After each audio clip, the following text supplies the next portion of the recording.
کہ تم بھی اپنے آپ کو کتاب و سنت کے مطابق ڈھالو اور اپنے ساتھ ساتھ اپنے بیوی اور بچوں کو، اپنے بھائیوں اور بہنوں کو، اپنے دیش و ممالک کو، اپنے محلے کے لوگوں کو، اپنے خاندان کے لوگوں کو، سارے لوگوں کو دین سے قریب کرو، دین سے انہیں جوڑو۔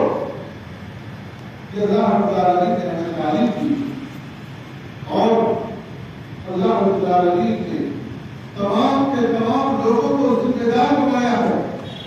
اللہ کے نبی صلی اللہ علیہ وسلم فرمایا کلکم راع وکلکم مسئول عن رعیتہ، تم میں سے ہر شخص نگہبان ہے اور ہر شخص سے اس کی رعیت کے بارے میں سوال کیا جائے گا، اس کے ماتحتوں کے بارے میں پوچھا جائے گا، جو اس کی نگرانی میں رہتے ہیں ان کے مطابق سوال ہوگا، پوچھا جائے گا۔ اللہ رب العالمین سوال کرے گا کہ آپ نے اپنے بچوں کی تربیت کیسے اس انداز سے کی تھی۔ اللہ رب العالمین نے آپ کو اور آپ کے بچوں کا ذمہ دار بنایا تھا، سرپرست بنایا تھا، آپ نے اپنے بچوں کو دین کہاں تک سکھایا، یہ اللہ رب العالمین ہم سے سوال کرے گا، پوچھے گا۔ اور اگر ہم اس سے پہلو نہیں کرتے رہے، اگر ہم ان کو کھلانے اور پلانے اور تمام ذمہ داریاں ہم ادا کرتے رہے لیکن دین کی تعلیم ہم نے انہیں نہیں دی، ہم نے ان کو دین سے نہیں جوڑا، ہم نے ان کا رشتہ بچوں سے نہیں پیدا کیا، تو یقین جانیے کہ اللہ رب العالمین ہمارے اوپر سخت ناراض ہوگا۔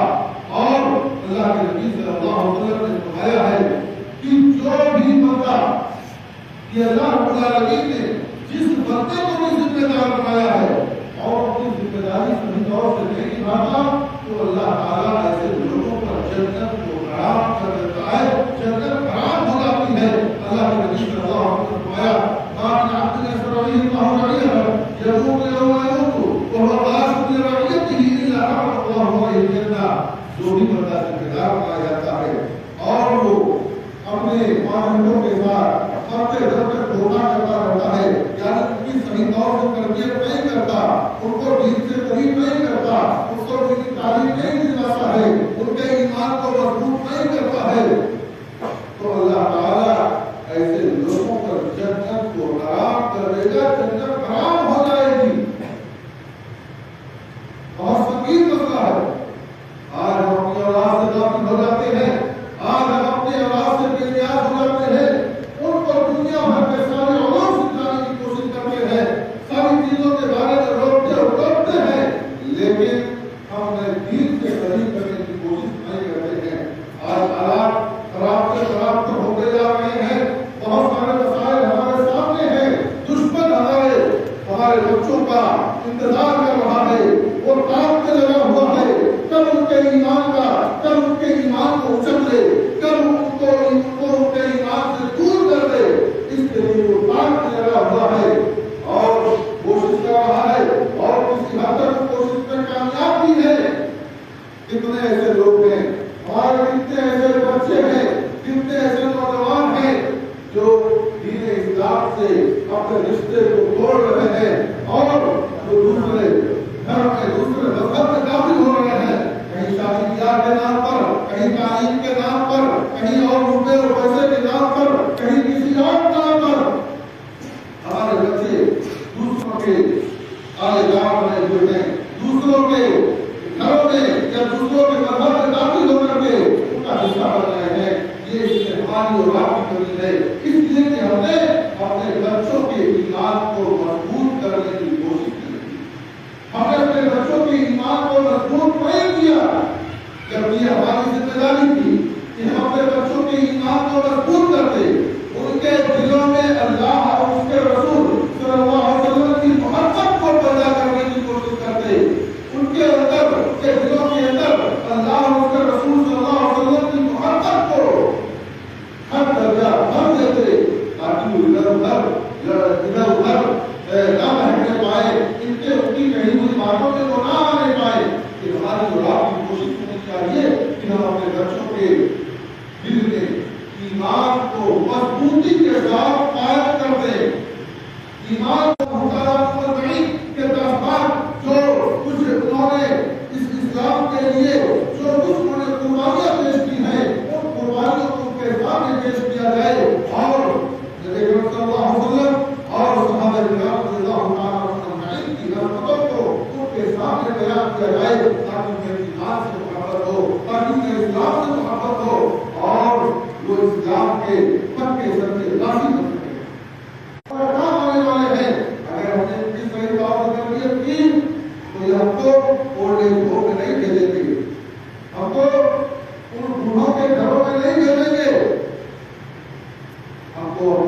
عزت کے ساتھ رہ کر کے ہماری خدمت کریں گے. اور اللہ رب العالمین ہمیں اس کا بہتر سے فائدہ ہم کو حاصل کر دے گا. جب ہم مر جائیں گے سارے اعمال ہمارے پتہ ہو جائیں گے. کسی بھی عمل کا کوئی ثواب ہم کو ملنے والا نہیں ہوگا سوائے 3 چیزوں کے. اللہ کے نبی صلی اللہ علیہ وسلم نے فرمایا اذا عمل الانسان جس کے ذریعے سے لوگ فائدہ اٹھاتے رہے, چاہے کسی نے کسی کو پڑھایا ہو, چاہے کوئی کتاب لکھی ہو, چاہے ریکارڈ کے ذریعے سے یا کسی بھی ذریعے سے اگر علمی طور پر فائدہ اٹھایا جا رہا ہے تو اس عالم کو برابر اس کا فائدہ آنے والی ہے. اس کا فائدہ ہم کو دیر تک حاصل ہوتا رہے گا. محدثین نے سلسلے میں لکھا ہے لیکن وہ دعائیں نہیں بھی کرتا ہے, صرف وہ ایک اعمال کرتا ہے, بہترین سے بہترین عمل انجام دیتا ہے. تو اللہ رب العالمین بہترین تربیت کرنے کی وجہ سے والدین کو اس کے ثواب کی فکر نہ کریں. ہمارا مقصد آخرت بنانے کی فکر ہے. ہم آخرت بنائیں, آخرت بنانے کی فکر کریں اپنی اور اپنے بال بچوں کی بھی آخرت بنانے کی فکر کریں, آخرت بنانے کی کوشش کریں. اور آخرت بنانے کے لیے اس طریقے سے پڑھ لیا جائے وہ عبادت وہ نماز اللہ کے ہاں قابل قبول نہیں ہوگی. اس لیے جہاں بہت ساری شرائط ہے عبادت کی قبولیت کے لیے, وہیں ایک شرط یہ ہے کہ سنت کے مطابق ہو. سنت کے مطابق کیسے ہو, کیسے ہم کو معلوم ہوگا؟ میں نہیں کہتا کہ اصلی علوم حاصل کرنا جائز نہیں ہے یا اصلی علوم حاصل نہیں کرنا چاہیے. یہ وقت کی ضرورت ہے. ہمارے سماج اور معاشرے کو اچھے انجینئر کی بھی ضرورت ہے, ڈاکٹروں کی بھی ضرورت ہے, وکلا کی بھی ضرورت ہے, ججوں کی بھی ضرورت ہے. کہ ہم پہلے اپنے ایمان کو مضبوط کر لیں اور ایمان کی مضبوطی کے بعد پھر اس کے بعد سارے علوم حاصل کریں. اللہ رب العالمین نے کوئی بات نہیں کرے. میں پھر آخری بات کر کے کسی بات کو میں پھر تعلیم کے ذریعے سے طے کرتے اپنی گفتگو ختم کروں گا. یہاں اور آپ مدرسوں سے اپنا رشتہ مضبوط کریں. اللہ رب العالمین ہمیں ہمارے بچوں کے حوالے سے انصاف بنا دے. اللہ رب العالمین ہمارے بچوں کو ہمارے آنکھوں کی ٹھنڈک بنا دے. اللہ رب العالمین ہم تمام لوگوں کی کتاب و سنت پر چلنے کی توفیق عطا فرمائے. اللہ عالمی اور بنیادیاں عائد ہوئی ہیں اور دینی تعلیم کی جو اہمیت ہے, ان ساری چیزوں کو قرآن و سنت کی دلیلوں کی روشنی میں برادر مکرم ڈاکٹر سعود اللہ السلفی کے زبان سے سماعت فرما رہے ہیں.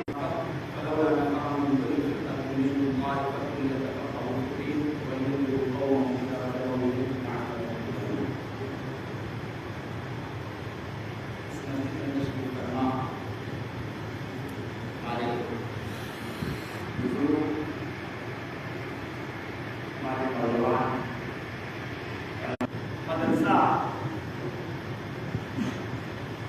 اس کی تاریخ بہت قدیم ہے. اس کی تاریخ شروع ہوتی ہے اس دن سے جب اللہ کے رسول صلی اللہ علیہ وسلم کی بعثت ہوتی ہے اور اس کی نام زندہ رہے گا, اسلام بھی باقی رہے گا. اور جب یہ مدارس, یہ مساجد یہ باقی نہیں رہیں گے, اس میں پڑھنے والے طلبا نہیں رہیں گے, مساجد کو آباد کرنے والے نمازی نہیں رہیں گے, تو یہ مسجدیں ویران جب آپ کر دیں گے تو ہمارے اور مختلف دیگر عصری علوم کو بڑھاوا دیا گیا اور مسلمان اس کے بڑھاوے میں بہتے چلے گئے اور ان کی تعلیم سے وہ کنارہ کش ہوتے گئے. پھر تاریخ نے وہ دن دیکھا کہ وہ مسجد نماز کا انتظار وہ کر رہا ہے, ایک آدمی مسجد میں داخل ہوتا ہے اور آ کر کے اذان دینا شروع کرتا ہے. وہ آدمی اذان دینا شروع کرتا ہے تو وہ اللہ اکبر کہتا ہے, اشہد ان لا الہ الا اللہ کہتا ہے, حی علی الصلاۃ کہتا ہے, حی علی الفلاح کے بیچ میں اشہد ان محمد رسول اللہ نہیں کہتا ہے.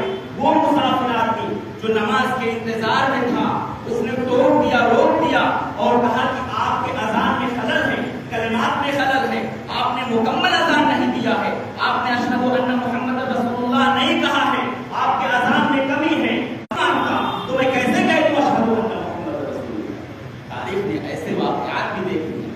اسی لیے علامہ اقبال نے مسجد قرطبہ میں بیٹھ کر کے وہ شاندار نظم لکھی تھی اور انہوں نے واپس آ کر کے کہا تھا کہ میرے بھائیوں ان مدارس کو زندہ رکھنا، ان مکاتب کو اسلام کی پہچان باقی رہے.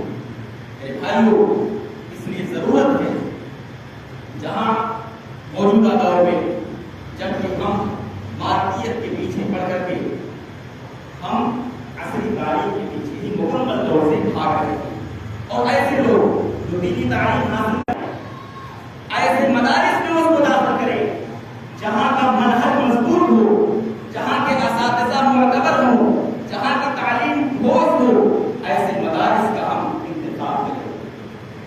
یہ عہد کریں ہم اپنے بچوں کو عالم دین بنائیں گے. کیونکہ آدمی 60 سال 70 سال اس کے گھر والوں نے کہا، رشتے داروں نے کہا، اعزاء اقربا اور احباب نے کہا تھا کہ اس کو مولوی مت بنانا. میں نے کسی کی پرواہ نہیں کی، میں نے اس کو عالم دین بنایا ہے.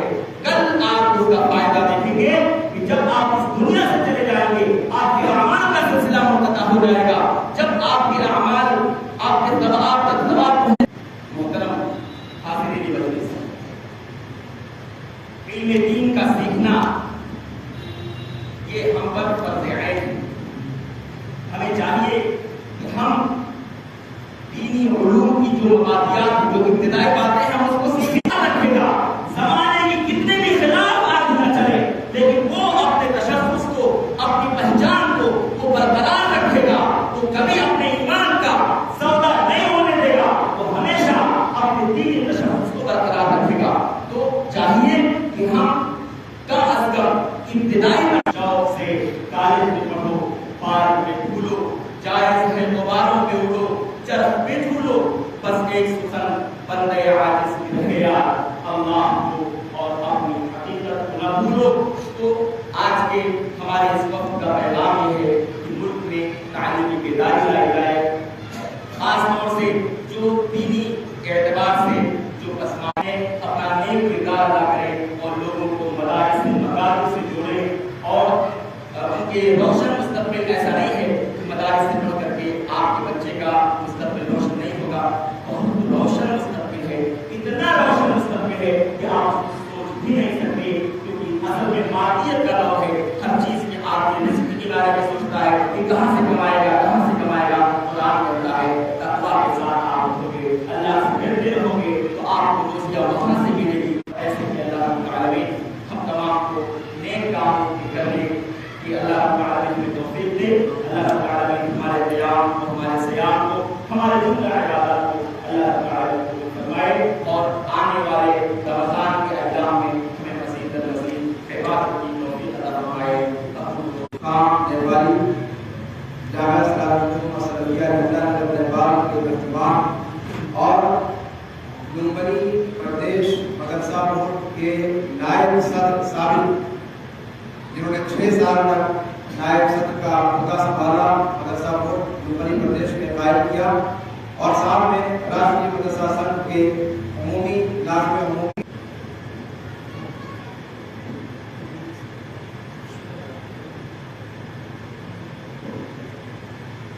السلام علیکم ورحمۃ اللہ وبرکاتہ.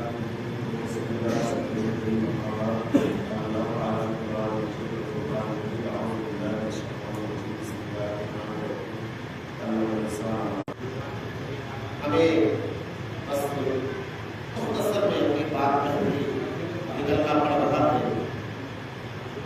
ایک ایسا گاؤں جس کے چرچے پورے ملک میں ہوا کرتے ہیں، ایک ایسا تاریخی گاؤں کہ آپ ہی کے ایک میں چند باتوں کی طرف آپ کی توجہ دلانا چاہوں گا. ہمارے ملک میں مسلمانوں کی تعداد 5.9 اور اس میں جو سب سے بڑی تعداد مسلمانوں کی ہے وہ مدھیہ پردیش کے لال بابو راؤت تھے. لال بابو راؤت نے ایک خیال پیش کیا اور انہوں نے کہا کہ ہم مدھیہ پردیش میں مدرسہ بورڈ بنائیں گے جو مدارس کے مسائل کو، کی سمسیاؤں کا سمادھان کرے گی، اسے حل کرے گی. یہ کیا شکایت کرے کسی سے کوئی جب نصیبوں میں ہی بہار نہیں؟ کیا شکایت کرے کسی سے کوئی جب نصیبوں میں ہی بہار نہیں؟ لوگ جھک کر سلام کرتے مجھے، کیا کروں وقت سازگار نہیں۔ انہوں نے کہا وقت مولانا صاحب سازگار نہیں ہے، اس لیے پردیش کے ایک فرزند کی کاوشوں سے اور لمبنی پردیش کے مسلمانوں کی کاوشوں سے تاریخ میں پہلی مرتبہ لمبنی میں مدرسہ بورڈ کا قیام عمل میں آیا، اور اس تاریخی لمبنی کو جانتے ہیں بالخصوص ہمارے ذاکر بھائی وغیرہ موجود ہیں جو ہمیشہ ہمارے پوسٹوں کو اور ہماری کی ہوئی خدمات کو اعتراف کرتے ہیں، لوگوں کو بتاتے ہیں، شیئر کرتے ہیں۔ مدرسوں میں پہلے ناشتے کا پیسہ نہیں جاتا تھا، چھاتروتی نہیں جاتی تھی، مثلاً خرچ نہیں جاتا تھا، بالکل آخری مرحلے میں ہے۔ مولوی عالم کی سند بھی ہمارے کارکال میں قبول ہوئی۔ ابھی ہم لوگوں نے عدلیہ میں ایک مقدمہ ڈال رکھا ہے، جس طرح سے آپ سرکاری ٹیچروں کو سہولیات دیتے ہیں، جس طرح سے آپ ان کو مراعات، عدالت میں یہ مقدمہ کرتا نہیں ہو رہا تھا، داخل نہیں ہو رہا تھا، اتنا حساس مسئلہ تھا، لیکن چونکہ اس سے پہلے بھی ہم نے پولیس کے اوپر، آرمی پولیس فورس کے اوپر مقدمہ دیا تھا، حکومت کے اوپر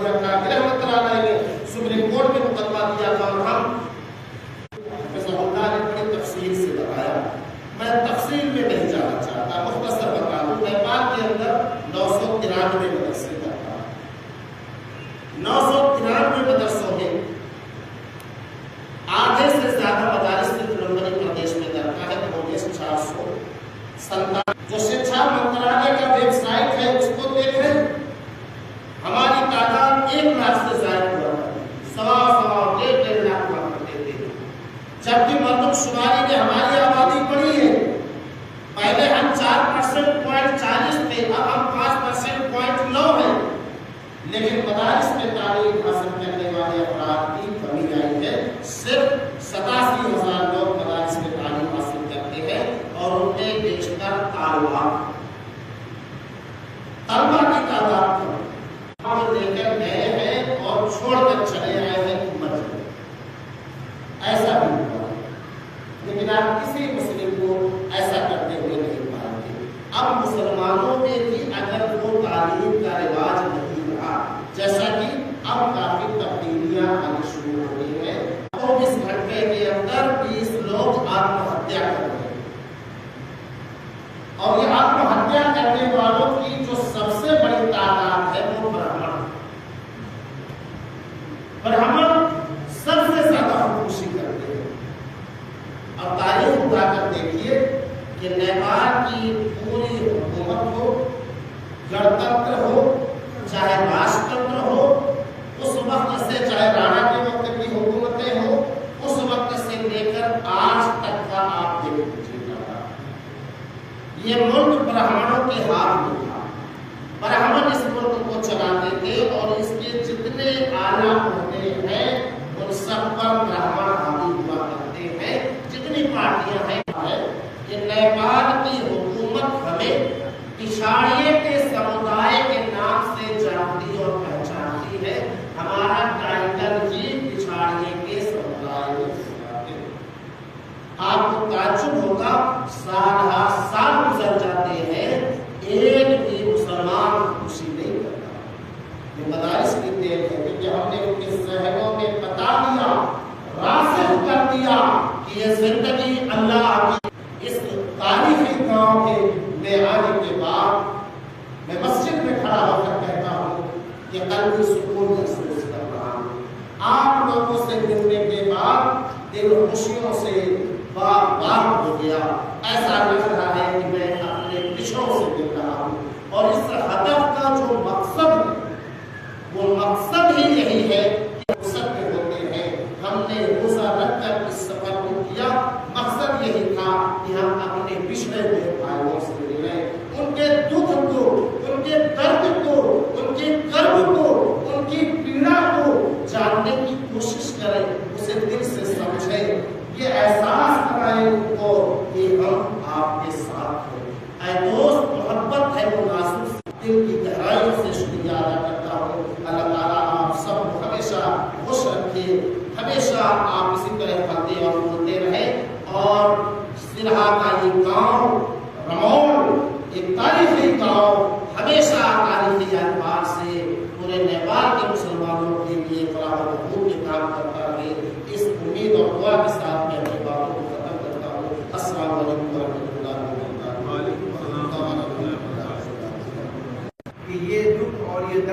کا انہوں نے اظہار کیا ہے، یہ دکھ اور درد صرف ان کا نہیں، یہ حقیقت میں ہمارا درد ہے۔ ہم سرزمین رمون کے رہنے والے ہیں اور ہم رمون کے بارے میں ان کو پیشگی آگاہی دے چکے ہیں کہ یہ کتنی تاریخی زمین ہے، اور یہاں مدرسہ مقصود کا اس کے سیکریٹری ایک مدت ایک زمانے تک مولانا محمد سلفی رحمہ اللہ علیہ، آج ہم ان کو بھی یاد کرتے ہیں، اللہ رب العالمین ان کی قبر کو نور سے بھر دے۔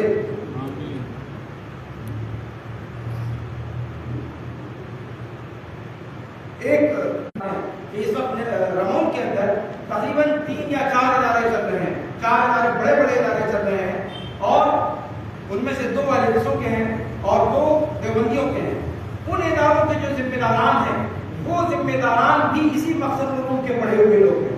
مولانا حسین رحمانی اللہ سے حاصل کیا، تو مقصد علوم وہ تاریخی ادارہ ہے، تاریخی مدرسہ ہے۔ میں خود وہیں سے فیض یافتہ ہوں، میری والدہ وہیں سے فیض یافتہ ہے، میرے والد وہیں سے فیض یافتہ ہے، میرے نانا پر بھی اس قسم کے انوار آئے، لیکن اب ماضی کا جو ایک دردناک جو پہلو ہے ہم اس کو چھیڑنا نہیں چاہتے، لیکن اب جن ہاتھوں میں یہ ادارہ اس وقت ہے، ہمیں امید ہے کہ انشاءاللہ یہ ادارہ بھی پوری رات چوگنی ترقی کرے گا، اور اگر اور اس ادارے کو اللہ رب العالمین کی پوری رات چوگنی ترقی عطا فرمائے۔ دوسری بات میں یہ کہنا چاہتا ہوں کہ تعلیم کے میدان میں جیسا کہ شروع میں ذکر کیا گیا کہ ہمارا مقصد یہ ہے کہ تعلیم کو دینی تعلیم کے حوالے سے بیداری لائی جائے، وہاں کے درمیان خدمات انجام دے رہے ہیں، تو اس طریقے سے کیا بہتر ہوگا کہ مدرسہ مقصد العلوم اور جامعہ صلاح الدین کے مابین تعلیمی کوئی سمجھوتا ہوگا، ایک تال میل بنتی، اور اس سے اس اقدام سے دونوں اداروں کا فائدہ ہوگا اور دونوں کو تعلیمی ترقی کا سفر طے کرنے میں آئندہ آسانیاں ہوتی۔ ہم چاہیں گے کہ انشاءاللہ اس حوالے سے جو ذمہ داران ہیں وہ غور و فکر کریں، اور ایک آخری بات کہہ کر کے میں اپنی بات ختم کروں گا کہ دیکھیے، ادارہ ترقی تب تک نہیں کر سکتا جب تک مقامی لوگ سیریس نہیں ہوتے ہیں۔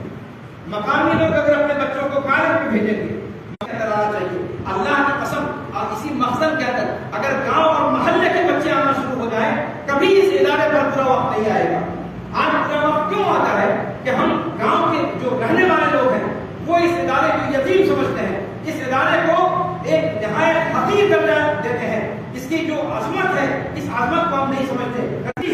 کوئی مقام کو اسٹیٹس حاصل کیا ہے، تو جب گاؤں کے بچے اس میں پڑھیں گے ہی نہیں تو ہم حوالہ آئندہ کل کس کا دیں گے؟ جو لوگ ہم کہہ رہے ہیں ہمارے باپ ایسے تھے، بھائی باپ ایسے تھے پر زیادہ دن تک نہیں چل سکتا ہے آدمی، تم کیا ہو، تمہاری انرجی کیا ہے، تمہارا رول کیا ہے، اس چیز کو ہمیں اب سمجھنے کی ضرورت ہے۔ جو ہمارے بزرگ تھے وہ ایک ایک کر کے اٹھتے چلے جا رہے ہیں، ہمارے اوپر یہ ذمہ داریاں ہے، ہم اس ذمہ داری کو کہاں تک ادا کر سکتے ہیں؟ آپ نے بھی سنا کہ کمرے بنوانے کے، لیکن جو کام کرنے کا تھا اس پر اللہ کی قسم مسجد میں کھڑو کسی ایک پروجیکٹ والے نے 1 روپیہ نہیں دیا۔ یہ احسان جتلانے کے لیے نہیں کہہ رہا، میں المیہ بتا رہا ہوں کہ ہماری قوم کا المیہ کیا ہے، کہاں کو پیسے لگانے چاہیے، کون سی چیز ان کے مستقبل سے وابستہ ہے، اس کی اہمیت کو نہیں سمجھتے۔ آج ہندوستان میں مسلمانوں کا حال کیا ہو رہا ہے، کس قسم مسلمانوں پر وہ وقت آ جائے گا، اللہ نہ کرے، اللہ نہ کرے، اللہ نہ کرے، جو آپ دیکھ رہے ہیں برما کے اندر جو روہنگیا پر وقت آیا ہے، وہ وقت دور نہیں ہے، وہ کل آنے والی ہماری تصویر ہے اگر ہم نے ہوش کے معلوم نہ کی۔ اس لیے ضرورت ہے کہ ہم اصلی تعلیم میں جائیں، بے شک جائیں، لیکن دینی تعلیم پر بھی توجہ کریں۔ میں آپ کو بتا دوں، مجھے معلوم ہے کہ رمون کے اندر اصلی تعلیم کا کتنا زور ہے، بہت سارے لوگ بنگلہ دیش سے ڈاکٹریٹ حاصل کر کے آئے، بہت سارے لوگ یہاں کے امریکہ پڑھ رہے ہیں، اور صورتحال یہاں تک پہنچ چکی ہے کہ اصلی تعلیم جس کو آپ اپنا مسیحا سمجھتے ہیں، جس کو سمجھتے ہیں کہ وہ آپ کو نجات دینے والی ہے، اس دینی تعلیم اصلی تعلیم میں لگے ہوئے لڑکے خودکشیوں کے واقعات ابھی آپ کے سامنے تفصیل کے ساتھ بیان یہ واقعات دینی تعلیم والوں کے یہاں نہیں، ان بچوں کے یہاں، مسلمانوں کے جو آخری تعلیم حاصل کر رہے ہیں ان کے یہاں پہ پیش آ رہے ہیں۔ اللہ رب العالمین اس ماہ مبارک میں ہمیں توفیق دے کہ ان باتوں کو ہم دل کی گہرائیوں سے سنیں اور دل کی آنکھوں سے انہیں ان پر غور کریں اور اس کے مطابق اپنے سماج کو مثبت پیش رفت دینے کی کوشش کریں، مثبت اور تعمیری نہج اور تعمیری رخ دینے کی کوشش کریں۔ اللہ رب العالمین سرسبز و شاداب و آباد رکھے، اللہ رب العالمین ان پر کوئی برا وقت نہ لائے، اللہ رب العالمین ان کو مزید در مزید اور ثریا کی ترقی نصیب فرمائے، اللہ رب العالمین سارے دینی مدارس کو ایک دوسرے کے ساتھ ہم آہنگ ہو کر، ایک دوسرے کے شانہ بشانہ ہو کر، ایک دوسرے کے ساتھ مل کر، ایک دوسرے کے تہہ دل سے ان کا شکریہ ادا کرتا ہوں کہ انہوں نے اتنی لمبی جو ہے مسافت طے کی۔